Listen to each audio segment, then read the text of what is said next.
Hello friends, இன்றைக்கி ஒரு குயிக்கான chutney recipe தான் எப்படி செய்யணும்னு பார்க்க போகிறோம். இட்லி, தோசைக்கு இப்படி எல்லாத்துக்குமே ரொம்ப சூப்பர் காம்பினேஷனாக இருக்கும். ரோட்டு கடைகளில் செய்யக்கூடிய தக்காளி சட்னி தான் எப்படி செய்யணும்னு பார்க்க போகிறோம். வாங்க வீடியோக்குள்ளே போகலாம். சட்னிக்கு தேவையானது ஃபுல்லாக இப்போ நம்ம அரைச்சி எடுத்துக்க போகிறோம். 1 டேபிள் ஸ்பூன் அளவுக்கு ஜீரகம் சேர்த்துக்கிறேன். 1 கப் அளவுக்கு சின்ன வெங்காயம் சேர்த்துக்கிறேன். இது வந்து ஒரு 20 வெங்காயம், 15லேருந்து 20 வெங்காயம் இருக்கும், அதையும் சேர்த்துக்கிறேன். அப்புறம் 1 கைப்பிடி அளவுக்கு பூண்டு சேர்த்துக்கிறேன். ஒரு 10 பல் அளவுக்கு பூண்டு சேர்த்துட்டு இது கூடவே ஒரு 10லேருந்து ஒரு 11 வரமிளகாவை சேர்த்துக்கிறேன். கொஞ்சமாக உப்பு சேர்த்துட்டு கொஞ்சமாக தண்ணி சேர்த்துட்டு நம்ம இது எல்லாத்தையுமே நல்லா ஒரு ஃபைன் பேஸ்ட்டாக இப்போ அரைச்சி எடுத்துக்கலாம். நல்லா ஃபைன் பேஸ்ட்டாக இப்போ நம்ம அரைச்சி எடுத்துக்கிட்டேன். இது கூடவே 2லேருந்து ஒரு 3 பழுத்த தக்காளி இது கூட சேர்த்துட்டு எல்லாத்தையுமே ஒரு தடவை நல்லா வந்து மிக்சியில் நல்லா ஃபைன் பேஸ்ட்டாக அரைச்சி எடுத்துக்கலாம்.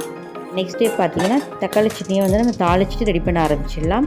அதுக்கு ஃபஸ்ட்டு ஒரு சின்ன கடாயில் கொஞ்சமாக ஆயில் விட்டுட்டு கடுகு, உளுத்தம் பருப்பு ரெண்டுத்தையும் ஆயிலில் நல்லா பொரிய விட்டுக்கலாம். இது கூடவே கொஞ்சமாக ஒரு கைப்பிடி அளவுக்கு கருவேப்பிலை சேர்த்து அதையும் நல்லா பொரிய விட்டுக்கிறேன். இது கூடவே தேவையான அளவுக்கு கொஞ்சமாக ஒரு 1/2 டீஸ்பூன் அளவுக்கு பெருங்காயத்தூள் சேர்த்துக்கிறேன். இது கூடவே நம்ம இப்போ அரைச்சி வச்ச விழுதை வந்து சேர்த்துக்கலாம். சேர்த்துட்டு இதோட பச்சை ஸ்மெல் போகிற வரைக்குமே வந்து அந்த எண்ணெயில் வந்து நல்லா வந்து கிண்டி விட்டுக்கோங்க. இது கூடவே நம்ம சட்னி அரைச்ச மிக்ஸி ஜார்லேயே கொஞ்சமாக தண்ணி சேர்த்துட்டு இது கூட கலந்து விட்டுடலாம். நெக்ஸ்ட் ஸ்டெப் பார்த்திங்கன்னா இது ரொம்பவே முக்கியமான ஸ்டெப்பு. ரோட்டு கடையில் வாங்குகிற அதே தக்காளி சட்னி டேஸ்ட்டு கொண்டு வரது இந்த ஸ்டெப் தான். நம்ம தோசைக்கு இட்லிக்கெலாம் அரைச்சி வச்ச தோசை மாவு இருக்குல்ல, அது 1 டேபிள் ஸ்பூன் அளவுக்கு எடுத்து தண்ணியில் நல்லா கரைச்சி வச்சுக்கோங்க. கரைச்சிட்டு இந்த சட்னி கூடவே சேர்த்துட்டு அதையும் நல்லா கொதிக்கி விட்டுக்கோங்க. சட்னிக்கு தேவையான அளவுக்கு உப்பு சேர்த்துட்டு நல்லா கிளறி விட்டுக்கோங்க. இது நல்லா வந்து கொதித்து வரட்டும். நல்லா கொதித்து வந்ததுக்கப்புறமா ஒரு சின்ன ஸ்பூனில் ஒரு 1 டேபிள் ஸ்பூன் அளவுக்கு வெல்லம் சேர்த்துட்டு அதையும் அந்த சட்னி கூடவே சேர்த்து நல்லா கிண்டி விட்டுக்கிறேன். வெல்லம் இந்த சட்னிக்கு நல்ல ஒரு டேஸ்ட்டை கொடுக்கும். வேணான்னா ஸ்கிப் பண்ணிக்கோங்க.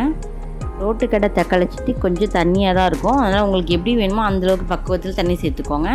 ஃபைனலாக வந்து கொத்தமல்லி தூவி இறக்கிடலாம்.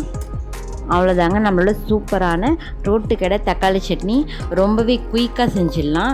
நீங்களும் இந்த உங்கள் வீட்டில் செஞ்சு பார்த்துட்டு எப்படி இருக்குன்னு கமெண்ட் பண்ணுங்கள். தேங்க்ஸ் ஃபார் வாட்சிங்.